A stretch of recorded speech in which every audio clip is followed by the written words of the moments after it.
साथियों के शहादत के बावजूद भी भाकपा माले सीवान जिला में परचम लहराते हुए आगे की ओर बढ़ रही है।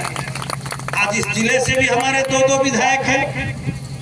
पूरे बिहार से हमारे 12 पार्टी के विधायक जीते और इस बार तो हम लोगों ने देखा कि जनता का कितना भरोसा हमारे पार्टी पर है कि महागठबंधन में मात्र हमें 3 सीट मिला लड़ने के लिए। हम लोग मांग रहे थे कि कम से कम 5 सीट दिया जाए और उन 5 सीटों में हम लोग सीवान भी मांग रहे थे कि सीवान भाकपा माले के झोली में डाल दिया जाए। अगर भाकपा माले के झोली में आप सीवान को डाल देते हैं तो मैं महागठबंधन को विश्वास दिलाता हूं कि यह सीट हम महागठबंधन के झोली में जिता करके डाल देंगे। ये पूरा भरोसा नहीं दिया गया। कटिहार की सीट भी हमें नहीं दी गई। हमें 2 सीट आरा और काराकाट का दिया गया और तीसरा एक ऐसा सीट दिया गया जिस सीट पर आप जाकर के 4 बार के रिकॉर्ड उठा करके देखें तो कोई उम्मीदवार वहां फाइट भी नहीं दिया था, लड़ाई भी नहीं दिया था। विपक्षी ऐसे सीट पर हमें लड़ाया गया। लेकिन आप लोगों ने देखा कि जनता के भीतर माले की विश्वसनीयता कितनी बड़ी है कि आरा की जनता ने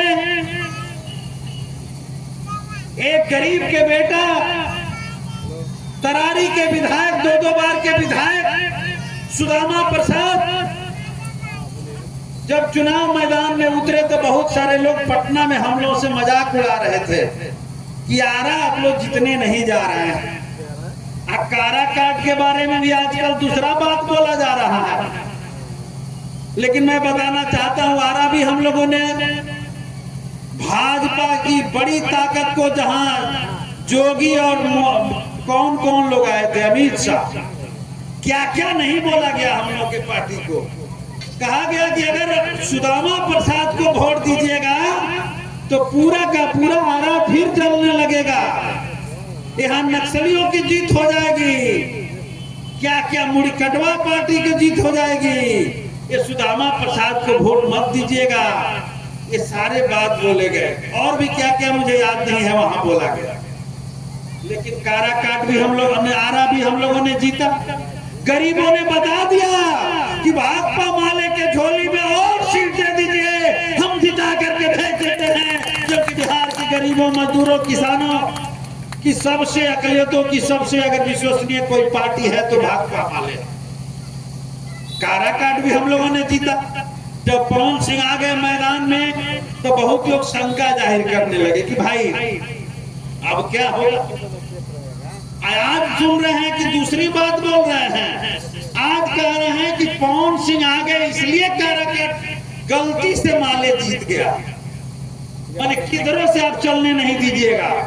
पवन सिंह आ गए तो पवन सिंह अब आ गए, अब तो माले नहीं जीतेगा, अब तो राजाराम सिंह को कहीं पता नहीं चलेगा। आज जब पवन सिंह आ गए, लड़ाई हम लोग जीत लिए तो कहा जा रहा है कि तो पवन सिंह आ गए इसलिए जीत गए। मैं दवा के साथ कहना चाहता हूं कि काराकाट की जीत और बड़ी अंतर से होने जा रही थी जब पवन सिंह नहीं आए थे। भाजपा के खिलाफ जो आक्रोश था और वहां जो उम्मीदवार थे उनके खिलाफ कि राजाराम सिंह और बड़े अंतर से जीतते, लेकिन पवन सिंह के आने से थोड़ा सा वो अंतर कम हो गया और जो अंतर विरोध था भाजपा ने दूसरे दिशा में भी मोड़वा दिया। बी टीम बना करके पवन सिंह को खड़ा किया। इसलिए माले की ताकत, महागठबंधन की ताकत की जीत हुई। और ये भी जान लीजिए कि महागठबंधन की जो और जीत हुई तो पूरे बिहार में राष्ट्रीय जनता दल की जो जीत हुई वो किस इलाके में हुई?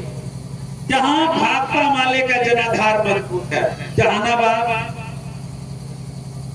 पटना ग्रामीण जहां आरजेडी जीता, औरंगाबाद और उसके बगल में बक्सर, यही 4 सीट राष्ट्रीय जनता दल जीता है, जिसमें 3 सीट भाकपा माले के मजबूत गढ़ जहानाबाद, बक्सर और औरंगाबाद नहीं, पटना ग्रामीण में ही जीत हुई। यह क्या दर्शा रहा है, क्या बात साबित कर रहा है कि बिहार के लोगों का सबसे ज्यादा और खास करके गरीबों का सबसे ज्यादा भरोसा वो भाकपा माले के ऊपर है। मित्रों, मैं आपसे कहना चाहता हूं, सीवान में भी यही हाल है। तो चिल्ला के कह रहे थे कि माले को लड़ाइए, इस बार माले जीत जाएगा, लेकिन नहीं मिला सीट। कोई बात नहीं है, मैं आपको ये बात इसलिए बता रहा हूं कि जो लोग सपना देखे थे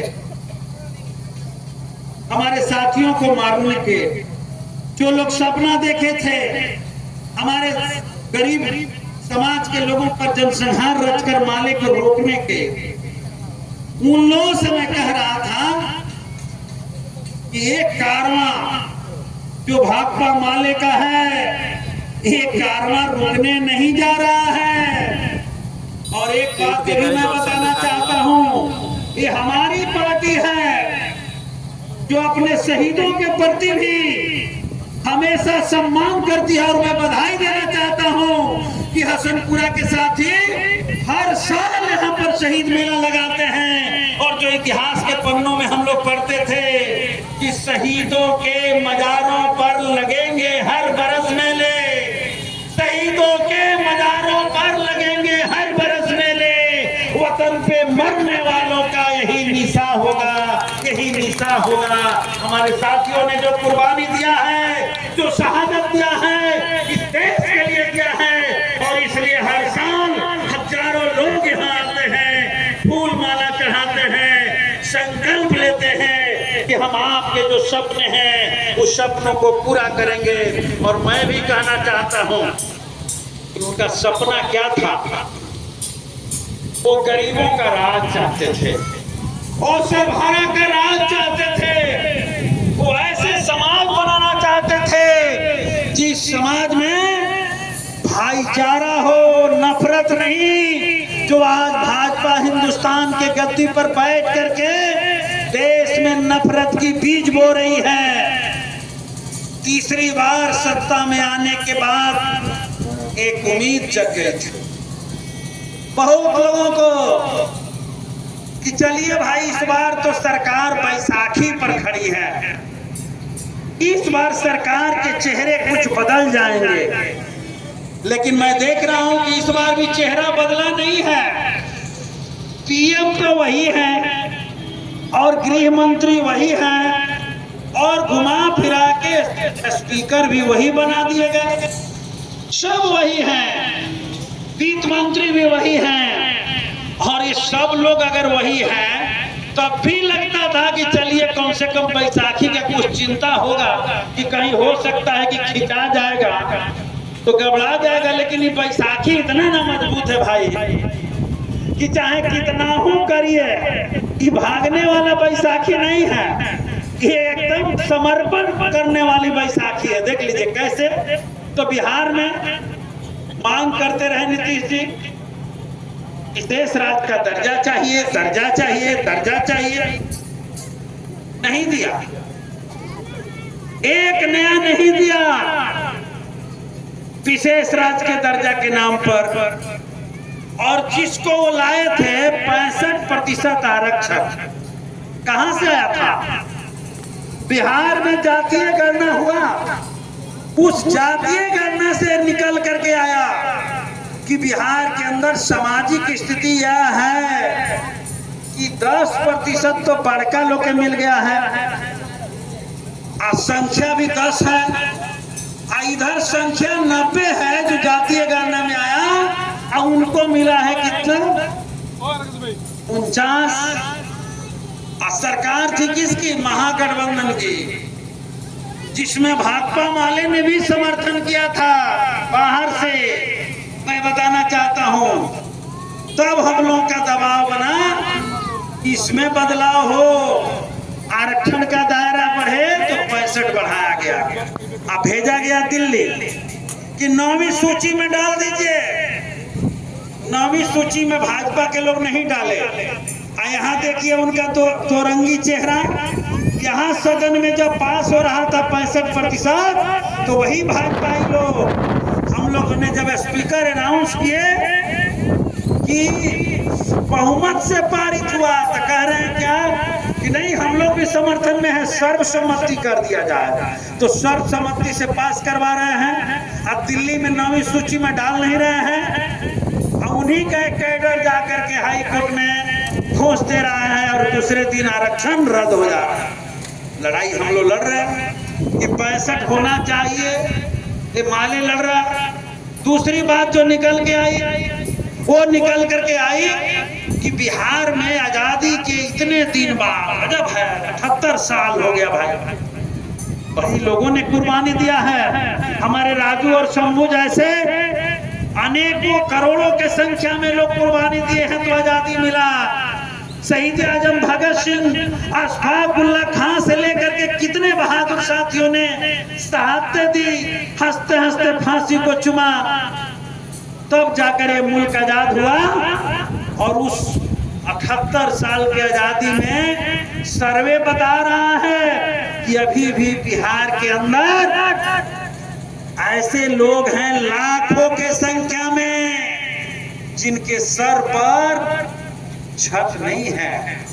ऐसे लोग हैं जहां बैठे हुए हैं वो जमीन उनका नहीं है, और 50 सैकड़ों साल से झोपड़ी डाल करके हैं, वो जमीन भी सरकार नहीं उनको दे पाई है।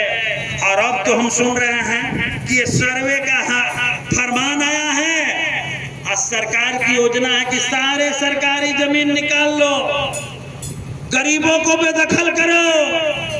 तो हम भी कहना चाहते हैं कि 78 साल में अगर गरीबों को 1 इंच नहीं दिए और जिस सरकारी जमीन पर गरीब बसा है, मैं विश्वास के साथ कहना चाहता हूं कि 1 इंच भी गरीबों का जमीन छीनने की कोशिश हुई तो भाजपा वाले दो हाथ करने के लिए तैयार है। 1 इंच भी गरीबों का जमीन जाने नहीं दिया जाएगा।